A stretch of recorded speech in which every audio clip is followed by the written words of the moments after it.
Жақын айтыңыз. Руханият партиясына, мынау халық рухы партиясының бірігуі, менің ойымша, Руханият партиясының рухын көтеруге есептейді. Себебі 21-ші ғасырдың заңғар ақыны, Мұхтар Шаханов ағамыз бастаған халық рухы партиясының бүкіл елінде халық біледі, бұны ел қолдайтын өзім есептеймін. Әрине. 60-шы жылдары бір туған ақын Төлеген Айберген Мұхтар Шаханов ағамыз айтқан екен, сен 21-ші ғасырдың ақыны боласың деп. Қандай көреген сөз айтқан. Дұрыс қой, Мұхтар аға. Міне сол Мұхтар ағамыз қазір ортамызда осы Руханият партиясының бірігіп отыр. Мен енді Ақтөбеден келіп отырмын. Ақтөбе елі бір департаменттің бастығы өткен жылы айтқан. Егер халық рухы партиясы тізгінге өтетін болса, мен Мұхтар Шахановтың партиясына өтемін деп. Себебі жүрегінде қазақ деген сезім бар адамдар соны айтып отыр. Ал бүгінгі таңда жүрегінде қазақ деген сезімі, патриоттық сезімі бар. Әрбір қазақ азаматы ол Мұхтар Шаханов ағамызды қолдайды деп өзім есептеймін. Себебі ол қолдамайтын болса, ол қазақ емес шын мәнісінде. Енді бүгін көтеріп отырған үлкен мәселе. Ал мына Ақтөбе өңірінен шыққан Мәмбеталин Серікжан ініміз бүгін Ақтөбе елі қазір сені қолдап отыр. Кешегілер бір үлкен жас ата сөз айтқан. Ата заңнан ана тілін бекіп қояды деген.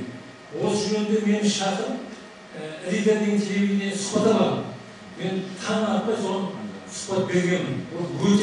Ол керемет сөз айтылады. Себебі ата заң деген не ол? Қазір кеше ормандардың заңы қабылдап отыр. Бәрі шикі. Әр министрлік өзіне ыңғайластырып созбаған. Ол ата заң деген қазір резеңгедей заң қазір.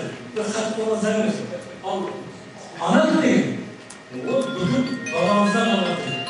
Ол көркейтіп өзінің сөзсіз еді. Осы орайда бүгінгі мәселе көтеріп отыр. Енді Руханият партиясында бір жағын айтайын, оралмандар саясатын жасайтқан қолдаймыз деп отыр. Себебі қазір ең мүшкіл халге түсіп қалған оралмандар болып отыр. Мына келіп алып елімізге, ол президенттің бас саясатының бірі.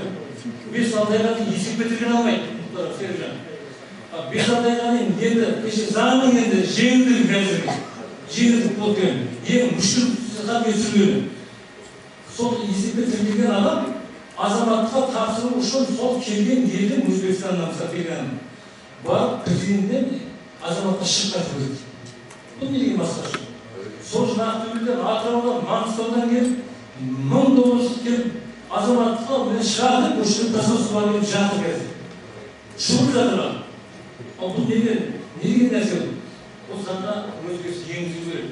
Бұны біз қолдауымыз керек.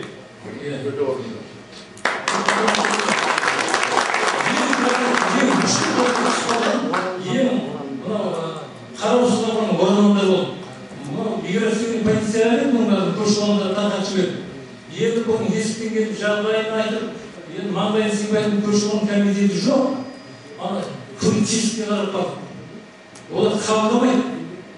Мен осындай халге отырып жатырмын. Сол үшін мен Құттықтайға сәттілік тілеймін. Осы ағаларымызды қолдайды. Ақтөбе өңірі Серікжан үшін 50% дауыс берді деп өзім ойлаймын.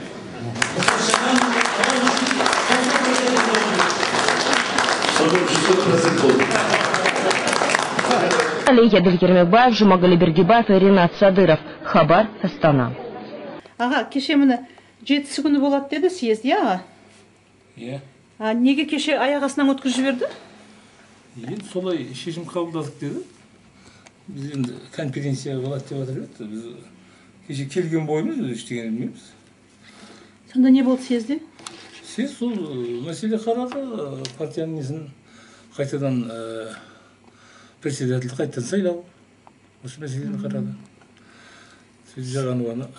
Сіз Мәмбеталиннің съезінде болдыңыз ғой енді? Мәмбеталин съезінде болдым. Иә, енді мына съезде сонда сол съезді жоққа шығару мақсатпен жасалды ма, жоқ әлде? Енді қайтадан партияның лидерін қайтадан сайлау. Сонда Шахановтың қатысы болмау керек осы съезге? Қатысы болмау Жалпы керек. руханиятқа? Ол руханиятпен Шахановтың несі қатысы жоқ деді ғой енді. Мұхтар аға тіл үшін шырылдап жүр емес пе? Енді шырылдап жүрген ол рас, ол Шаханов тіл үшін шырылдап жүр ғой, оны халықтың бәрі біледі.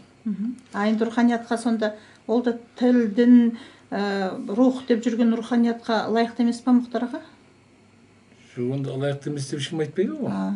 Ол біздің тілімізге, ол кісінің енді еңбегі көп, оны ел халық біледі ғой негізі. Аға, мынау несі бойынша әлгі устав бойынша съезді шақыратын республиканский комитет. Республиканский комитеттің ішінде сіз бар екенсіз. Енді соған сіз қатыстыңыз ба? Республиканский комитеттің отырысы болды ма? Қандай? Мына съезді шақырар алдында. Енді осындай съезд шақырайық деп айтты ғой, енді келісілді ғой барлығы. Сонда сіздерге кім хабарлады ол туралы? Осы Қарагөз. Қарагөз хабарлады. Иә. Ішкі істер департаментіне неге шақырды сізді? Қайсы? Мына акиматқа. Акимат не деп шақырады? Мына внутренних делге шақырып съезге бару керек деп айтты деді ғой. Енді ол ана жақтан тапсырма болған ғой, енді сіздер съезд өткізейін деп жатсыңдар ма, неғып жатсыңдар деді. Внутренний политика. Осындай шақырып жатыр деді. Не істеуіміз керек? Баруымыз керек па, бармауымыз керек па дегендей мәселені айттық. Кеше жаңағыдай осындай мәселелер болып жатыр, мынау мәселелер болып жатыр. Давай өздерің решет едің, барыңдар деген деді олар да. Басқа нәрсе айтқан жоқ. Сонда анау жергілікті анау сіз делегат сайлау мәселесін қалай шештіңіз? Делегат нелердің бәрін адам жинадық. Руханият партиясы 20 адам жинап, солардың ішінде осындай мәселе болып жатыр. Ал мынандай сондай қайтадан сайлау өтейін деп жатыр. Ана партиямыз екі бастан енді вообще ұят болды ғой. Кешегі мәжілісте депутатқа қатыспай мына шығарып тастау деген нәрсе вообще біздің руханият партиясына біздерге қатты ұят болды. Біз атымызға дақ келді негізі. Бұл кімнен болды, неден болды бұл нәрсе? Шынында келгенде кеше біз естіп отырмыз. Ол баяғы Мәмбеталин сайладық баяғы съезде. Апай өзі тапсырды, жас кадр алып кетеді деп. Ал содан кейін Мәмбеталин менен басқа филиалдардың ортасында ешқандай байланыс болмаған. Абсолютно байланыс болмаған. Ал мына Шымкент, Қызылорда жаңа көп облыстың филиалдары айтып отыр. Естігенім жоқ, біз печаттан естіп отырмыз дейді. Анандай мәжілісте адам ұсынған, осындай болған, неге біздерге хабарламайды?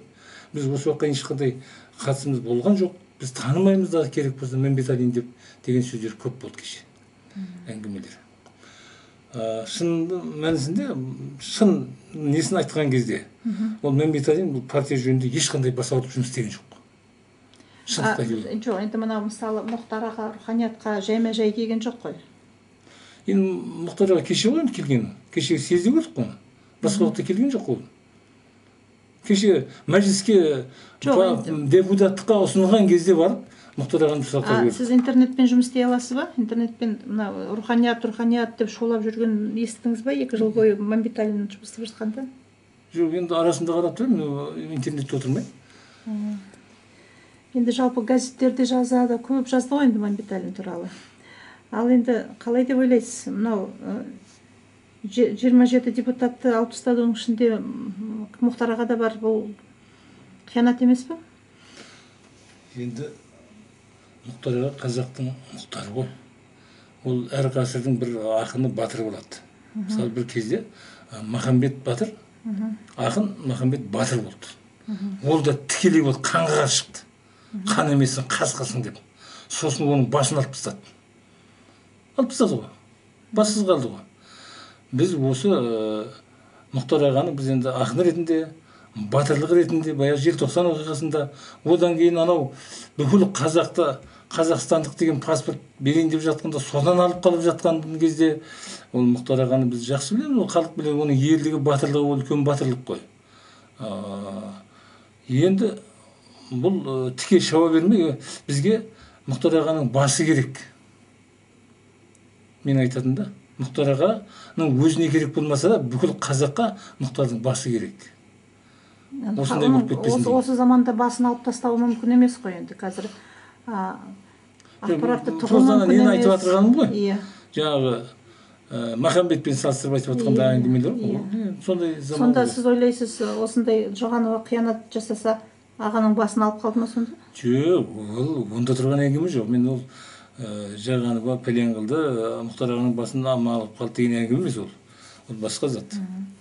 Ал енді мына бұрын Руханият партиясының осындай жиналыстарына осындай ылғи осындай гостиницаларда, апартаменттерде өстіп келіп жатушы ма едіңіздер бұрында? Біз алдын ала біз өзімізге бару келіп безімізді бұратып ақшамызды жіберіп, барлығын жасап. Ақшаны жіберетін да? Иә, ақшаны жіберіп өзім билет сатып алып, келгесін және командировочный келіп, гостиницада күтіп алып, алдымыздан күтіп алып, барлық жағдай жасалды.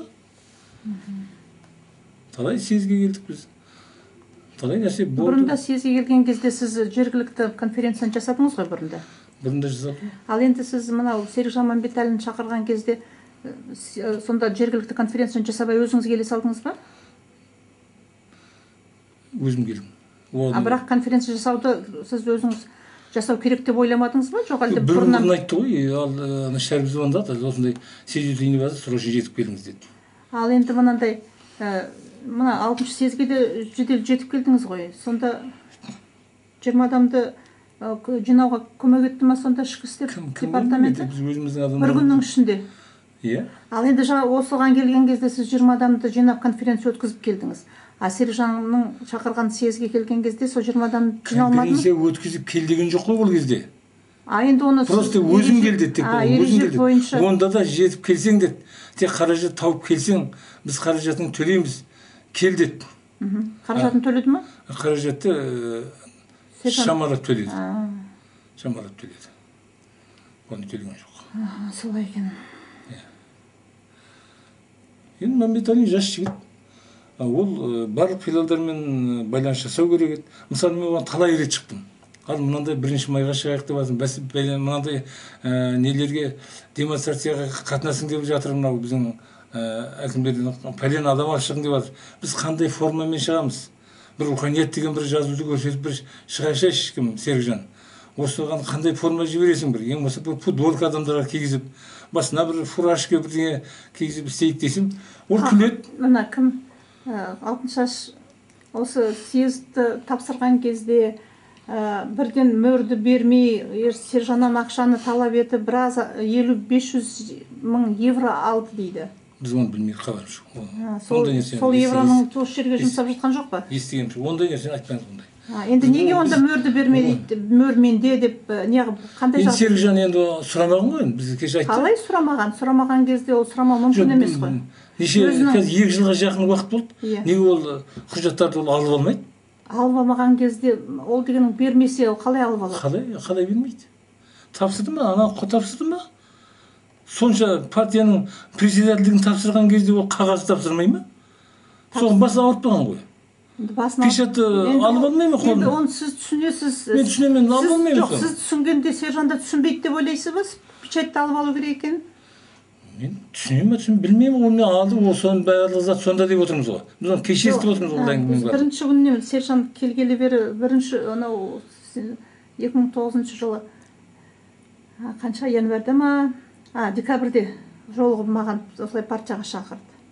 Сол кезден бастап Серікжанның қасындамын мен, мысалы. Енді мысалы ол мәселені басынан мен білем. Сол кісі мөрді бермей, ақша талап етіп сұрап жатқан. Ол нәрсені естігем жоқ біз оны. Ол ақша талап, ол партияны ол берді ғой енді. Бірақ енді бәрібір, мен ойлаймын бәрібір енді даже ақша талап етсе, Серікжан бәрібір аяғына дейін ақшасын беретін еді, барлық ақшасын. Бұл кісі мәжбүрледі деп ойламайсыз ба? Ақпарат, президенттік, администрация президенті. Жоқ. Мен ондай ойым жоқ, ешқандай біз түсініп жатқанымыз жоқ. Кеше осындай болды деді. Енді мынау барды да Серікжан Мәмбетәлі бұл президенттің мысалы сайлауға қатыспаған деген әңгімені айтты. Біз бірінші руханият партиясын құрғанда, бұл ел басын қолдайтын бірден бір саяси партия бұл. Ол президенттің сайлауына қатыспай, президентке қарсы бұлай жолға бұрылып кетуге біз партияның несі емес, дұрыс емес жолы. Ол Серікжан келді бұлай бұрып жібергісі келді. Ана төтелеп кеткісі келді ана жолға. ол жастықтан ба басқадан ба білмейміз. Төтеліп кеткеннен кейін ол жол жоқ жермен жүру қандай болады ол? Ол жерде алдында тоғай бар, өзен бар, тау бар, тас бар, сондай бұл кедергіге тап болды кейінде. Ол Серікжан нормальный сол апайды председатель сайлады ма? Жаңағы почетный председатель сайладық сол уақыттары. Полиция бетінің члены сайладық сол съезде барлығында. Енді апаймен ойласып отырмай ма барлық жағдайларды? Апай не істеймін, мынандай қандай болып жатыр деген нәрсені ойласты ма екен? Біз білмейміз ғой. Ойласты. Талай рет ойласты. Ол кісі мына сержанның басын қатты бұқты, қатты қинады. Мен сізге шын айтайын сол.